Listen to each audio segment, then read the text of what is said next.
Rise and follow Portuguese था। इसमें spectrum, NCERT, Tamil Nadu, topper सबके मिक्सचर है वो हो रखा है। ग्राफिक्स एनिमेशन के थ्रू आपको समझाया जाएगा। तो आइए शुरू करते हैं पहली class. Hi friends, welcome to rain tutor classes where your success is guaranteed. So start rise and follow Portuguese. देखिएगा होता क्या था कि इस वीडियो में आपको सारी चीज़ें मिलेंगी कि पोर्टुगीज़ कौन थे, कहाँ से आए, क्या रूट फॉलो किया, क्यों यही ऐसे यूरोपियन थे जो सबसे पहले व्यक्ति थे आने वाले, और सबसे आखिरी में यही लोग भारत छोड़ के गए 1961 में। इसमें आपको सारी चीज़ें बताई जाएंगी, कहाँ से इनका शुरुआत हुई, क्या कैसे इन्होंने पहली फैक्ट्री लगाई, क्या और जो चीज़ें एग्ज़ाम में पूछी जा सकती हैं। इसके बाद आपको कहीं से कोई पढ़ने की ज़रूरत नहीं है, केवल अपने नोट्स वो क्वेश्चंस लगाइएगा। वो क्वेश्चंस भी हम लोग आपको टेलीग्राम पे चैनल पे अपने प्रोवाइड कर देंगे। तो आइए एक रफ आइडिया में पहले समझ लेते हैं कि पोर्टुगीज़ थे क्या। देखिएगा, हम लोगों को ये बताया गया है, सारे बुक्स में भी लिखा है कि 1498 में वास्को द गामा आए थे। लेकिन एक्चुअली भारत की खोज 1498 से कई साल पहले हो चुकी थी। वो आप लोग हमारी पहली वीडियो में देख चुके थे, जिसमें प्रिंस हेनरी भाई साहब को एक जिम्मेदारी दी गई थी कि भारत में आए। पोर्टुगीज पहले यूरोपियन थे जिन्होंने भारत को एक टारगेट मार्केट पे सोचा। ऐसा इन्होंने क्यों सोचा? क्योंकि इन्होंने अरब वालों को देखा कि जो ट्रेड वो लोग करते हैं उससे उन लोगों का प्रॉफिट मार्जिन ज़्यादा है। और क्योंकि ये लोग क्रिश्चियन, ये लोग मुस्लिम, तो कहीं ना कहीं एक रिलीजन फैक्टर भी था इन लोगों को दबाने का। तो पोर्टुगीज़ को यूरोपियन ये ऐसे लोग थे जिनको कहीं ना कहीं इंडिया पे आना ही था डायरेक्ट ट्रेड रिलेशन के लिए। तो 1498 में वास्को द गामा आए थे भारत में। जिन्होंने सबसे पहला अपना लैंड किया था वो था ये छोटी सी जगह जिसका नाम था कैलिकट। उस समय जैमुरीन यहाँ के राजा थे। फिर कैब्रल आए थे। उसके बाद एक कोड याद रखिएगा, इसको आगे आपको बताता हूँ क्या था। ये था फैन। ये तीन लोग थे जो भारत पे आए और इन्होंने पोर्टुगीज़ को एक स्थापित करवाया हमारे भारत में, जिसकी वजह से ये एक ऐसे व्यक्ति बने जो भारत में आखिरी समय गए, जिसका ईयर था 1961 में। तो ये एक रफ आइडिया आपको मिल चुका है कैसे क्या थे, क्या इन्होंने स्टार्ट किया था। कैलिकट से स्टार्ट किया, फिर कोचिन गए, फिर कन्नौर गए, फिर गोवा ने इन्होंने अपना एक बेस हब बना लिया था। उसके बाद तमाम रूलर्स आए जिन्होंने अपनी पॉलिसी स्टार्ट की। तो आइए शुरुआत करते हैं अपने पहले स्टार्ट्स की। ये देखिएगा, ये थे पोर्टुगीज जो कि आज भी यहीं पे है। यहाँ से ये लोग का रूट फॉलो हुआ था। ये है केप वर्डे आइसलैंड, जो आपने पहले वीडियो में देखा होगा। ये एक सी ऑफ डिमार्केशन लाइन थी, जिसमें जो वेस्ट था वो पूरा स्पेन के अंडर था, और जो ईस्ट था वो पूरा पोर्टुगीज के अंदर था। तो अब क्योंकि इनको भारत आना था तो वेस्ट जा नहीं सकते थे, तो इन्होंने ईस्ट का रूट पकड़ा। ये लोग यहाँ जो घूमते घुमाते आए, साउथ अफ्रीका पे भी इन्होंने लिया। लेकिन होता क्या था, हर कोस्ट पे कोई ना कोई ऐसे लोग होते जिससे इनको जानकारी मिली जाती थी कि ये भारत नहीं है। खैर, ये लोग कोचिन कलिकट पहुंचे अपना 14 मई 1498 में। उसके बाद 6 महीने 3 महीने रुके थे ये लोग। उसके बाद फिर ये लोग वापस यहाँ पे आ गए। तो ये मैप रूट था जिसको वास्को द गामा ने फॉलो किया था। आइए आगे देखते हैं। So Vasco da Gama the first European to reach India. ये पहला एक ऐसा यूरोपियन था जो भारत आया, जिसने यूरोपियंस को भारत के लिए एक डायरेक्ट सी रूट प्रोवाइड किया था। ये जब भारत आए थे मई 1498 में, जो भी मैंने अभी आपको दिखाया, गुजराती पहले अब्दुल वाजिद इनके साथ थे। कलिकट रूरल उस समय जैमुरीन हुआ करते थे, जिनका दूसरा नाम था सेम्यूथ्री। इन्होंने फ्रेंडली रिसेप्शन दिया था वास्को द गामा को, क्योंकि ये एक एज ए ट्रेडर बन के गए थे ना। उनको इनकी इंटेंशन मालूम थी ना, ये अपनी इंटेंशन एज ए शो कर रहे थे। Just as a trade purpose से वो लोग वो मसाले और जो अदर अरब जो प्रॉफिट कमाते थे इनसे, उसके लिए ये लोग गए थे। 3 महीने भारत में रुके, मैंने आपको पहले ही बता चुका। जब ये भारत से लौटे थे तो ये 6 टाइम जो अपना बजट एक बना के आए तो उससे 6 गुना लेके गए, क्योंकि इनको ये मालूम चला था कि जो प्रॉफिट हम लोग 6 गुना कमाएंगे वो हम लोग बराबर कर लेंगे। अरब से जो ये लोग देते थे वो लोग अपना प्रॉफिट मार्जिन ऐड करके देते थे। लेकिन जब एक्चुअल भारत में आए तो इनकी कैलकुलेशन से परे निकला कि ये लोग ज़्यादा सस्ते में माल खरीदते हैं। इसलिए इन्होंने अपने बजट से 6 टाइम से ज़्यादा किया और उसको मार्केट में भेजा काफ़ी ज़्यादा प्रॉफिट पे। दूसरी स्लाइड देखते हैं। वास्को द गामा ने एक न्यू एरा वर्ल्ड हिस्ट्री में चालू किया था, क्योंकि जब ये लोग नहीं आए थे तो उससे पहले मुगल, विजयनगर और यहाँ पे साउथ में अपने जो थे, ये सब लोग एक रूल भारतीय का ही रूल था यहाँ पे। और जो आते थे वो अरब, अफगानिस्तान यहाँ के थ्रू। लेकिन ये लोग सी के थ्रू आगे इन्होंने यूरोपियंस को एक डायरेक्ट रूट फॉलो करवाया। 1498 के बाद दोबारा वास्को द गामा आए थे 1501 में। जैमुरीन ने तब अरब मर्चेंट्स को हटाने के लिए मना कर दिया था, क्योंकि वास्को द गामा ने जैमुरीन से कहा था कि आप इनको हटाइए। आखिर मेन मुकाबला इन लोगों का इन्हीं से था। लेकिन जैमोरिन ने कहा कि नहीं, हम इनको नहीं हटाएंगे। फिर इन लोगों ने कॉमर्शियल ग्रेड तोड़ फोड़ ये सब मचाया, जिसकी वजह से जैमोरिन इनसे थोड़ा चिढ़ भी गए थे। तो जब ये दोबारा आए थे तो इन्होंने कन्नौज में अपनी फैक्ट्री लगाई थी। 24 दिसंबर 1524 को वास्को दा गामा ने अपनी आखिरी सांस ली थी और उसके बाद इनका देहांत हो गया था। लेकिन क्योंकि ये एक रूल हम लोगों को दिखाए गए थे सारे पोर्टुगीज़ को, तो सीन यहाँ से ख़त्म नहीं हुआ, सीन यहाँ से हुआ था चालू। अब आते हैं हमारे दूसरे मेन रूलर पे, जिनका नाम था पेड्रो एल्विलास कैनल। सितंबर 1500 में भारत आए थे। जो ये सी वॉयस के थ्रू आए थे कैलिकट में स्पाइस लेने के लिए, स्पाइसेस मसालों की ट्रेडिंग करने के लिए आए थे, क्योंकि इन्होंने देखा मसाला जो भारत के मसाले थे उनका विदेशों में ज़्यादा डिमांड थी, और यहाँ पे जब वो लगाते थे तो सस्ते पड़ते थे, लेकिन जब वो लोग वहाँ बेचते थे तो वही उन लोगों को ज़्यादा महंगे पड़ते थे। जब इन्होंने अपनी फैक्ट्री बनाई थी कैलिकट में, तो वहाँ के लोकल लोगों ने इन पे अटैक किया था। देखिए, अटैक करने की दो वजह थी, पहली और दूसरी। पहली वजह ये थी कि कहीं न कहीं अरब लोगों के साथ इनके संबंध अच्छे थे। अरब लोग इनसे चिढ़ते थे, तो कहीं न कहीं एक फ्रेंडशिप बॉन्ड अरब और भारतीय में पहले से बन चुका था एज़ कम्पेयर टू क्रिश्चियंस। तो वो कहीं न कहीं फैक्टर रहा होगा। दूसरी चीज़, जब इन्होंने अपनी एक फैक्ट्री लगाई होगी तो वहाँ पे जो लोग आए होंगे वो क्रिश्चियन ही होंगे, तो रिलीजन फैक्टर भी था। ये किसी भी बुक में क्लियर नहीं क्या फैक्टर था, लेकिन ये दो ही फैक्टर है जिनको आपको याद करना पड़ेगा, और एग्जाम में पूछा गया तो यही दो फैक्टर्स होंगे। अटैक किया, बहुत से लोग उस पोर्टुगीज़ में मार दिए गए। फिर पेड्रो के पास भी क्योंकि फ़ौज थी, तो उन लोगों ने जितनी भी अरब शिप्स वहाँ पे थी, वहाँ पे उन लोगों ने कैप्चर कर ली और 100 ऑफ देम को उन्होंने मारा। और क्योंकि कहीं न कहीं लोकल लोग भी शामिल थे, इसलिए उन्होंने वहाँ बमबाजी करी। गुड्डू बमबाज थे ना, ये दूसरे गुड्डू बमबाज थे उस समय के। आइए देखते हैं। फिर उसके बाद उन्होंने रूलर जो कोचीन और कन्नौज के उस समय रूलर थे, उनसे अलग-अलग ट्रीटी साइन की कि हम यहाँ पे अपनी फैक्ट्री लगाएँगे और जो भी प्रॉफ़िट का मार्जिन होगा उसमें से आपको दिया जाएगा। आइए, अब आते हैं फ्रांसिस्को डी अल्मेडा। ये एक कोड याद रखिएगा, फैन। ये कोड मैं आपको इसलिए बता रहा हूँ क्योंकि यही 3 रूरल थे जिन्होंने पोर्टुगीज़ को एक स्थापित जीवन करवाया था, जिसमें से फ्रांसिस्को का नाम पहला था। 1505 में फ्रांसिस्को को भारत का गवर्नर अपॉइंट किया गया था 3 साल के लिए, और इनको पोर्टुगीज़ ने एक सफिशिएंट फोर्स दी थी। वास्को द गामा और कैब्रल जो आए थे तो एक लिमिटेड फोर्स के साथ आए थे, क्योंकि ये लोग ट्रेडिंग पर्पज से आए थे। लेकिन जब इन्होंने यहाँ का माहौल देखा तो इन्होंने कहा नहीं, हम यहाँ पे अपना एक बेस कैंप बना के भारत भारत का जो भी है उसको सारा हम खुद ही एक्वायर करके विदेशों में बेचेंगे। तो 3 साल के लिए लोग आए थे। इनका काम यही दिया गया था कि इनको पोर्टुगीज़ की पोजीशन को कंसोलिडेट करना है, बढ़ाना है और ऐसा स्थापित देना है कि उसको जल्दी कोई हिला ना पाए, और मुस्लिमों को इनको वही अरब को ख़त्म करना था। और बाय सीजिंग एडन और मज मलाका, ये एक कोई ये जगह थी जिनके थ्रू अरब भारत के थ्रू आते थे और इनका डोमिनेशन ज़्यादा था। लेकिन क्योंकि वास्को द गामा और कैब्रल ये सब कर चुके थे कि जैमोरीन ने इनको अपोजिशन प्रोवाइड किया था। अपोजिशन क्यों किया था? क्योंकि कहीं ना कहीं अरब का डोमिनेशन था, पहले से उन लोगों की दोस्ती थी, इसलिए फ्रांसिस्को को अपोजिशन मिला था जैमोरीन से, और इजिप्ट के जो सुल्तान थे वो इस अपोजिशन में शामिल थे।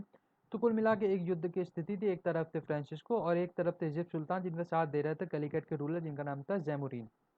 इजिप्ट वालों ने अपनी पूरी सेना तैयार कर रखी थी रेड सी पे, कि अगर जैसे अभी मैंने आपको मैप पे दिखाया था कि वो लोग आए थे तो उसमें रेड सी के थ्रू ये लोग आ रहे थे। तो इन्होंने इजिप्ट के सुल्तान ने अपनी पूरी फोर्स तैनात कर रखी थी रेड सी पे कि ये लोग आगे ना जा पाए। और 1507 में जैसे कि हुआ, एल्मीडा को डिफीट कर दिया गया था ड्यू के पास में, इजिप्ट और गुजरात नेवी ने। इसमें फ्रांसिस्को डी अल्मेडा के जो बेटा था उसकी देहांत हो गया था। लेकिन अगले ही दिन 1508 में अल्मेडा फिर आए, और सफिशिएंट फोर्स थी, मनी था, शिप्स में लोग आगे थे, और इन्होंने दोनों ही नेवी को ख़त्म कर दिया। नई शुरुआत इन्होंने की थी, ब्लू वाटर पॉलिसी जो लाए थे वो यही थे।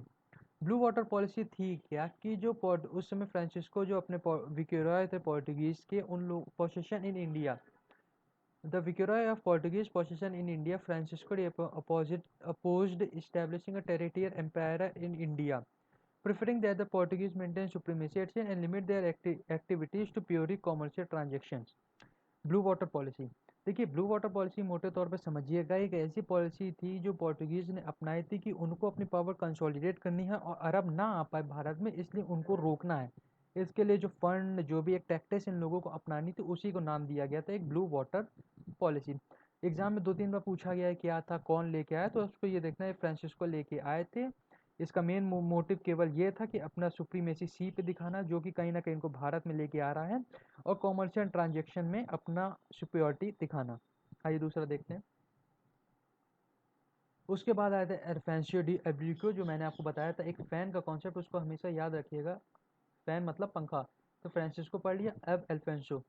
देखिएगा ये जो एल्फेंसिस्को भाई थे, यही पोर्टुगीज़ के एक रियल एम्पायर को फाउंडर कहा गया। क्यों? क्योंकि जो बाकी लोग आए उन्होंने कहीं न कहीं एक ट्रेड रिलेशन प्रोवाइड किया था।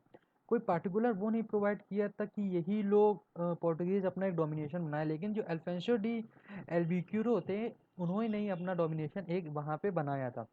एक बेस जो कि इंडियन ओशन पे बनाया था, उसका क्रेडिट इनको जाता है।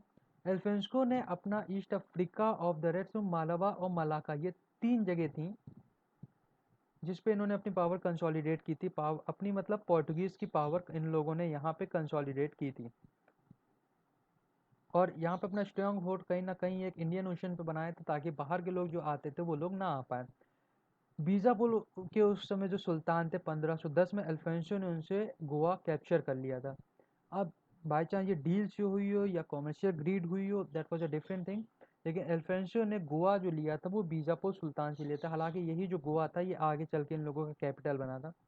अल्फोंसो डी अल्बुक्वेर्के के समय में ही सती को ख़त्म कर दिया गया था। देखिए हम और आप ये लोग समझते हैं कि सती बहुत ही गलत प्रथा थी, क्योंकि भारत की कहीं ना कहीं एक सोच रही है कि लेडीज़ को प्रमोट ना करने की।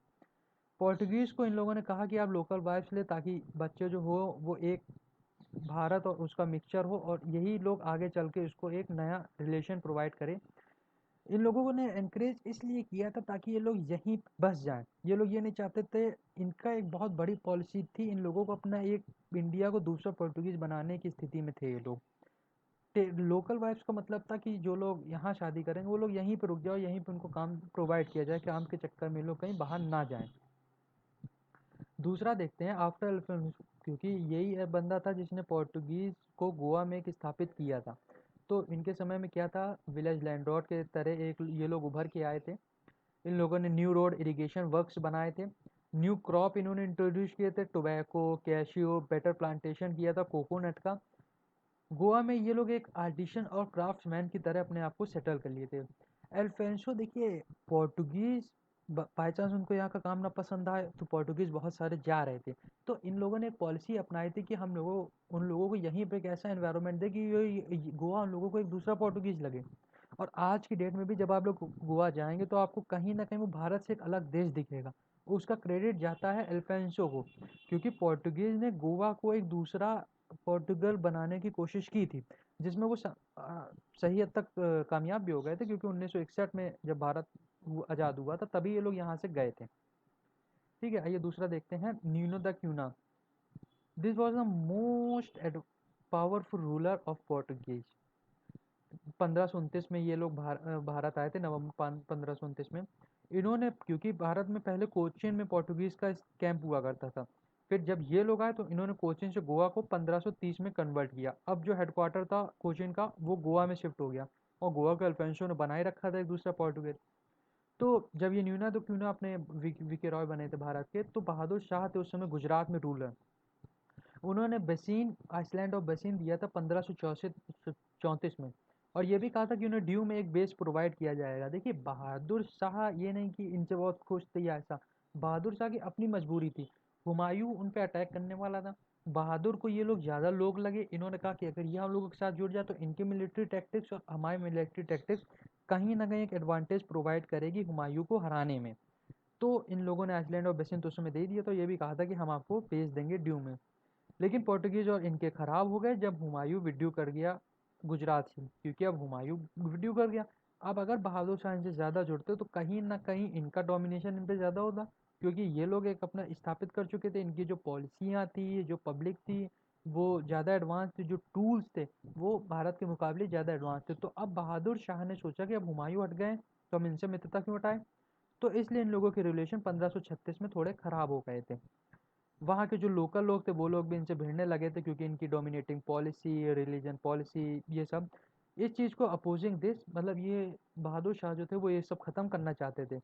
इसलिए इन लोगों को इन्होंने सोचा कि क्यों ना डिमार्केशन लाइन खरीद दी जाए कि आप पोर्टुगीज़ और उनमें एक बाउंड्री बन जाए जिसके थ्रू ना उनमें और इनमें कोई भी ऐसी रलाई आगे चल के ना हो।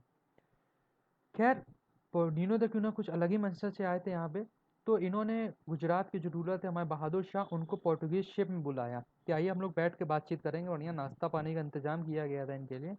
लेकिन 1537 में नीनो द क्यूना ने शिप ही में इन पे अटैक करवा दिया।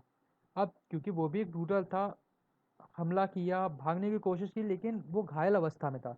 लेकिन जब वो भागा, और क्योंकि वो शिप पे था, शिप थी समुद्र के बीच, तो ये शिप से कूद गए थे और घायल और फिर समुद्र, तो ये डूब गए। क्या हुआ कुछ नहीं मालूम गया, बस इतना गया गया कि वहां से इनका खेल समाप्त हो गया 1537 में। फिर इन्होंने बंगाल में अपना फुटहोल्ड इस्टेब्लिश करने की कोशिश की, बंगाल में भी अपनी फैक्ट्री लगाने की कोशिश की, और हुगली को अपना एक हेडक्वार्टर बनाया। देखिएगा, इन्होंने गोवा को अपना हेडक्वार्टर बनाया था, ड्यू में अपना बेस बना लिया था, और ये ड्यू में बेस बनाने को कहा गया था, बेसिन इनके पास था ही। कलकत्ता हुगली ये लोग पहुंच ही गए थे, गुजरात के रूलर को हरा चुके, तो कहीं ना कहीं Nuno da Cunha was the most powerful Portuguese ruler. आगे देखते हैं। देखिए, पोर्टुगीज सक्सीड क्यों हुए थे? क्योंकि जो नॉर्दर्न पार्ट था उस समय वो डिवाइडेड हो रखा था छोटी छोटी पावर में, और जो डिकैन था वो बहमनी किंगडम था, वो टूट ही रहा था छोटे छोटे उसमें। None of the power, navy उन लोगों के पास नहीं थी, और ना ही वो लोग इस बारे में सोचते थे, क्योंकि भाई जमीन में युद्ध लड़ना है, थोड़ी ना हमें समुद्र में जाके युद्ध लड़ना है। जो मेन था भारत का वो था चाइनीज एम्पर। उसने भी अपने नेविगेशन को एक लिमिटेड उस पर कर रखा था कि हमें इतने बाउंड्री के आगे नहीं जाना है। क्योंकि देखिए, अब ये सैटेलाइट्स के थ्रू हम लोग को पता लगते हैं कि हम लोग कहाँ हैं, लेकिन उस समय नहीं होते थे। तो ऐसी दूरी पे चले जाएंगे जहाँ से हम लोगों को पेट्रोल और ये सब ना मिले, तो ये लोग जल्दी प्रेफर नहीं करते थे। अरब मर्केनाइज जो से वो जब तक डोमिनेट करते थे इंडियन ओशंस को, अब उनको जो पोर्टुगीज की एक पावर थी शिप बिल्डिंग और जो कैपेसिटी थी, उसको ये लोग मैच कहीं ना कहीं नहीं कर पा रहे थे। और सबसे इम्पोर्टेंट चीज़, एक सेकेंड, सबसे इम्पोर्टेंट चीज़ जो थी वो कहीं ना कहीं पोर्टुगीज के पास थी, उनकी शिप की पावर। इन्होंने कैनन प्लेस कर रखे थे अपनी शिप पे, तो कोई भी अगर आता था इनकी अपोजिशन में तो जाहिर सी बात है तोप से बात होगी उनसे। आइए आगे देखते हैं। ये देखिएगा, ये है पोर्टुगीज़ की फैक्ट्रियाँ। ये देखिए, मद्रास में इन्होंने लगाई थी, बॉम्बे में लगाई थी, कलकत्ता में लगाई थी। ये इन लोगों की बेसिकली एक फैक्ट्री थी।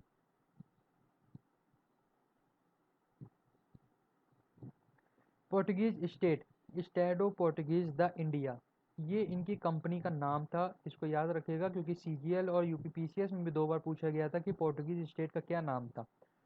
देखिएगा, पहले भी बताया जाए, जब 1498 में वास्को द गामा भारत आए थे, उसके बाद 50 साल के अंदर ऑलमोस्ट भारत इनके कब्जे में था।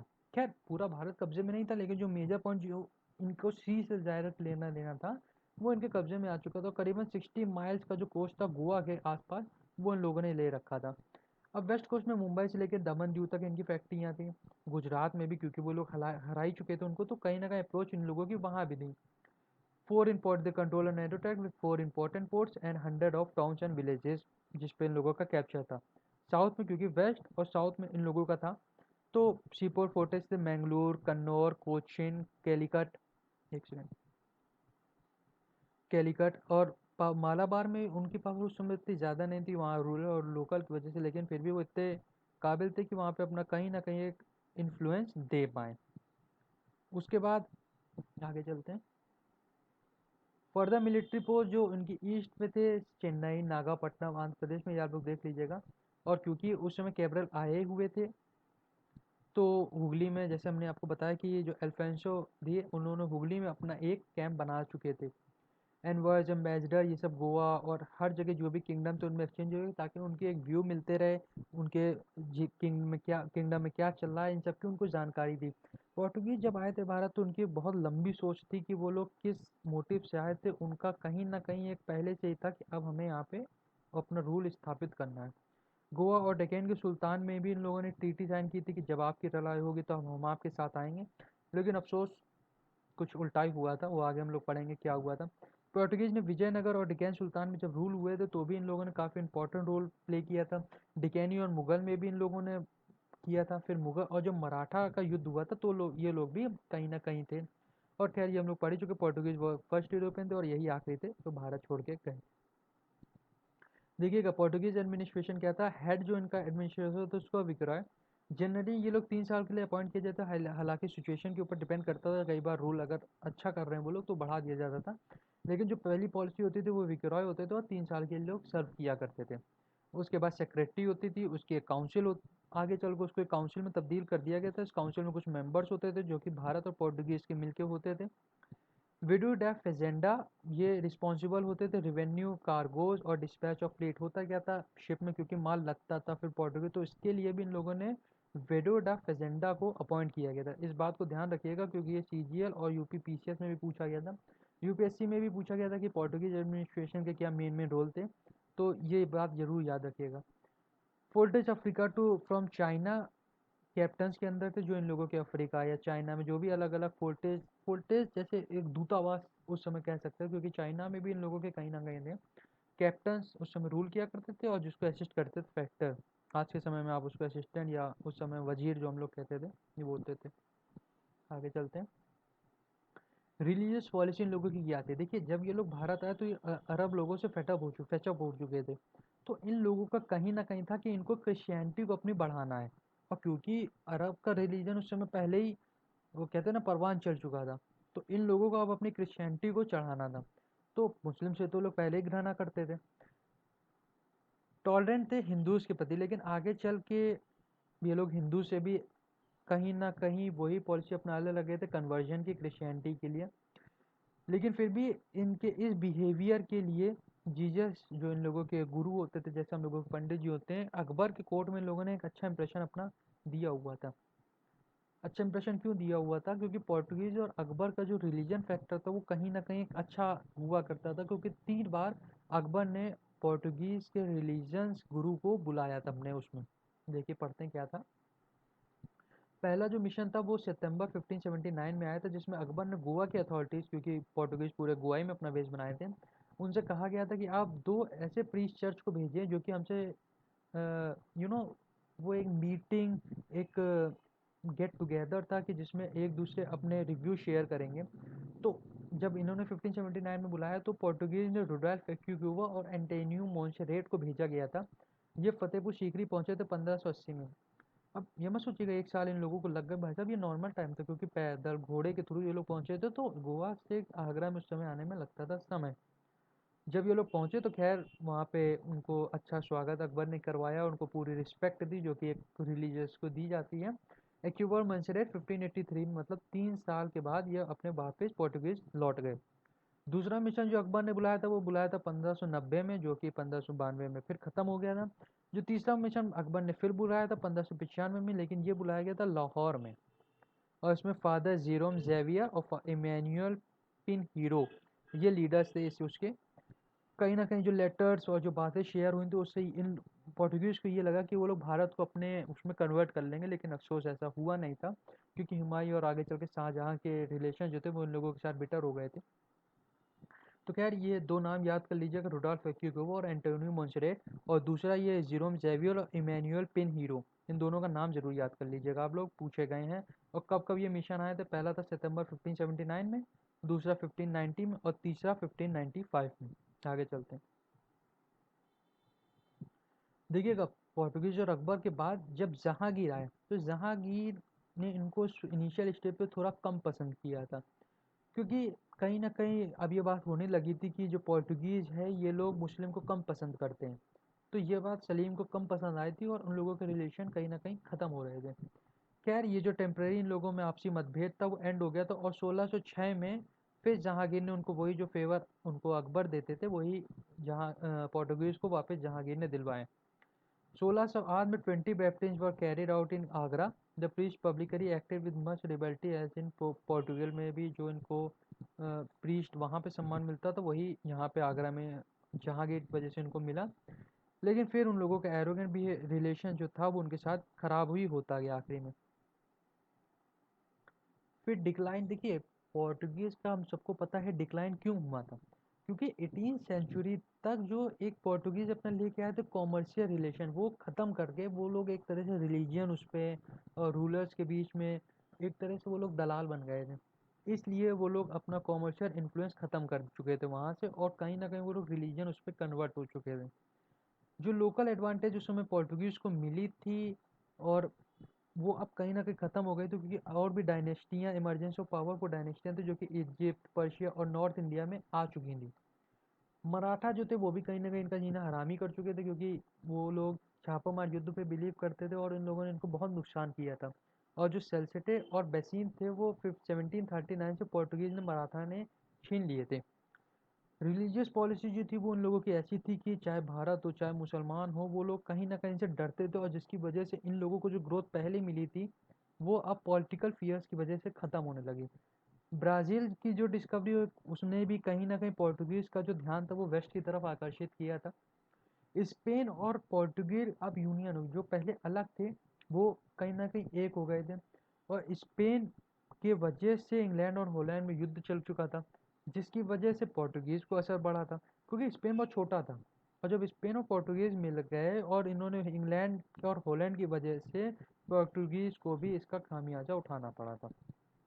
पहले जो इनकी सी थी, सी पे एक मोनोपोली थी, वो भी ख़त्म हो गई थी, क्योंकि डच और ब्रिटिश को भी इनकी शिप की टैक्टिक्स और जो टेक्निक्स के थ्रू ये लोग बनाते थे वो उनको मालूम चल चुकी थी। डच और इंग्लिश के पास ग्रेटर रिसोर्सेज थे, और क्योंकि कहीं ना कहीं ये लोग बीच में साथ आए थे, तो इन लोगों को पोर्टुगीज़ के ऊपर एक एडवांटेज थी कि ये लोग कम है और हम लोग ज़्यादा हैं, जिसकी वजह से ये हुआ था। और धीरे धीरे पोर्टुगीज़ को ये सारे ही फैक्टर ले डूबे। देखिए, पोर्टुगीज़ का सिग्निफिकेंस केवल ये नहीं था, हालांकि हम लोग पढ़ते हैं ब्रिटिश काफ़ी टाइम तक रहे ये, लेकिन पोर्टुगीज़ उस समय जब आए थे तब भी इन्होंने भारत में कहीं ना कहीं बहुत अच्छी चीज़ें कही। सबसे पहले जो नेवल पावर का सुप्रीमेसी थी वो इन्हीं लोगों ने दिखाई थी, पोर्टुगीज़ ने। उसके बिहार पे सब लोग मोटिवेट होकर अपनी नेवल पावर के थ्रू भारत में आए थे। ये लोग जब अपनी शिप आती थी तो उसमें कैनन लिए रहते थे। कैनन मीन्स तोप। और ये कहीं न कहीं पहला था, क्योंकि जो सामने वाला आएगा वो बंदूक, धनुष बाण जो भी लेता था, तो इन लोगों के पास मोनोपोली रहती थी कि उसको तोप से काट के पहले ही ख़त्म कर दें। तो कोई ना कोई शिप इन पे अपोज़िट आ ही नहीं पाता था। मालाबार में जब ये लोग पहुँचे थे, जो युद्ध और तमाम होते थे, तो कहीं न कहीं इन लोगों ने अपने मिलिट्री इनोवेशंस के थ्रू, जो कि हथियार उनके पास अच्छे थे, जो बॉडी आर्मर वो लोग पहनते थे वो अच्छा था, जो उनके आदमियों का तरीका था वो अच्छा था। गन्स, क्योंकि ये लोग हैवी उस समय गन्स लाए थे, और टेक्नोलॉजी में पोर्टुगीज़ कहीं न कहीं भारत से आगे थे, तो इन लोगों ने भारत में एक सिनेरियो पूरा चेंज करके रख दिया था। जो मिलिट्री कंट्रीब्यूशन था पोर्टुगीज़ का, वो ड्रिलिंग ग्रुप्स ऑफ इन्फेंट्री, ये इन लोगों का युद्ध करने का तरीका था, जिसको ये लोग बोलते थे ड्रिलिंग ग्रुप्स ऑफ इन्फेंट्री। ये एक स्पेनिश मॉडल पे था, 1630 में हुआ था, क्योंकि काउंटर इन्होंने किया था डच के प्रेशर को। ये एक देखिएगा, जैसे हम लोग कहते हैं कि छापा मारी युद्ध उस समय, और हम लोगों की जो उरी स्ट्राइक हुई थी, तो इसी से रिलेटेड उस समय जो एक इन लोगों के कमांडर थे उसको कहा जाता था groups, drilling groups of infantry. ये एक स्पेनिश मॉडल की इन लोगों की सेना थी। ये प्रैक्टिस इन्होंने फ्रेंच जनरली अडॉप्ट किया था, और ये पोर्टुगीज़ी भारत में पहले लेके आए थे डच के प्रेशर को काउंटर करने के लिए। उसके बाद जब ये सिस्टम अच्छा लगा, तो सारे ही इंडियन रूलर ने इसको अपना लिया था। मल्टी डेक शिप जो आज हम लोग देखते हैं क्रूजीन, उसको मल्टी डेक शिप यही लोग लेके आए थे, जिसमें हथियार, लोगों के रहने का सामान, और धीरे धीरे काफ़ी इन लोगों की हैवी शिप्स हुआ करती थी, जिसको देख के बाकी यूरोपियन पावर मोटिवेट हुए थे। हेविली कंस्ट्रक्टेड दैट, देखिए रेगुलर मानसून होता क्या था, पहले टेक्नोलॉजी थी नहीं, तो जब मानसून आते थे तो जितने लोग भी बाहर आते तो कहीं ना कहीं उसी में डूब जाते थे। तो सारी चीज़ें कहीं ना कहीं पोर्टुगीज ने ख़त्म करी थी। So this wall all about Portuguese. इससे रिलेटेड नोट्स आपको हमारे टेलीग्राम चैनल पे मिल जाएंगे, और कुछ एडिशनल फैक्ट्स है वो आपको हमारी साइट पे भी प्रोवाइड कर दिए जाएंगे धीरे से। Thank you.